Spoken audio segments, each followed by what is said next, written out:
Hi guys, it's the one challenge problem for the day. You'll see my other attached video explaining some of the background information that you need to be able to solve this problem. I broke it up a little bit so it's just not one big long video. But here's our question. It says if 5 raised to the x squared minus 13x plus 12 power is equal to 1 is solved for x. Find the absolute value of the difference of the roots. There's all sorts of great stuff in here. This is a great question because it just requires the understanding of multiple mathematical concepts. The first one, 5 to a power gives me 1. What power can I raise 5 to that gives me 1? It's 0.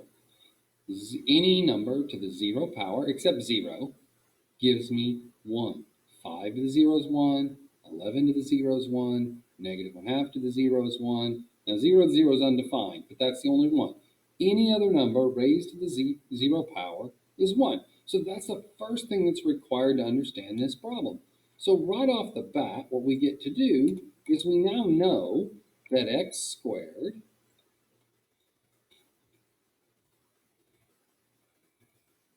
minus 13x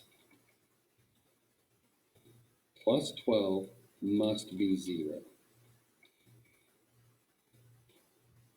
Now this gets to where we talked about the other video. The other video established how to solve a basic quadratic that looks like this. And to do this, we're going to use something called factoring. And again, I went through the whole process of how to factor, but we'll review it again a little bit here. So what I'm looking at is I'm trying to break this back into its an original product of two binomials. All right. Now, clearly, the first term in both of them must be x, because x times x gives me the x squared. Now, if I look, I'm getting a product which is positive. Now, the only way to get a positive product of two numbers is either they're both positive or both negative. If I look here, they add up to give me a negative 13. Well, if I'm adding two numbers that are the same sign and I'm getting a negative, they both must be negative. So I know this is x minus some number, and this is also x minus some number.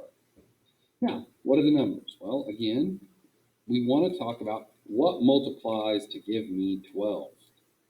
Choices. What multiplies to give me 12? Well, it could be 1 and 12. It could be 2 and 6. Or it could be 3 and 4. What we're looking for is the one that we can combine and get 13. Now again, since they're both negative, we're adding them together. You're not going to find their difference, you're going to find their sum. So 1 and 12 add to 13. 2 and 6 add to 8. 3 and 4 add to 7. This is the only one that adds to 13. So I know that the first number is 1 and the second number is 12. So my solution, my factoring form is x minus 1 times x minus 12. Now, once we know that, we can talk about what the solutions are. The solutions here are what numbers can I put in here to make the parentheses 0? Well, the first number I can put in would be 1, because 1 minus 1 is 0. The other option would be 12, because 12 minus 12 is 0.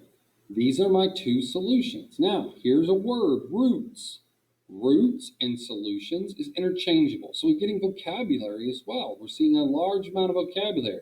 So now I've solved the quadratic. It says, okay, so I've found the two numbers. If I put in 1 up here, 1 minus 13, because 13 times 1 is 1. 1 squared is 1.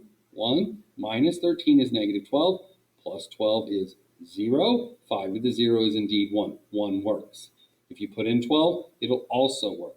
So I found my two solutions, which is also the word roots. Now I want to find the difference, the absolute value of their difference. Now, why did they say absolute value of their difference? Well, I have two numbers, and when they say find the difference between two numbers, That means to basically subtract them. It didn't tell me what order. I could take 1 minus 12 or 12 minus 1. And that difference is either 11 or negative 11. But by asking for the absolute value, they're making sure that my answer is positive. So the answer to this question is 11.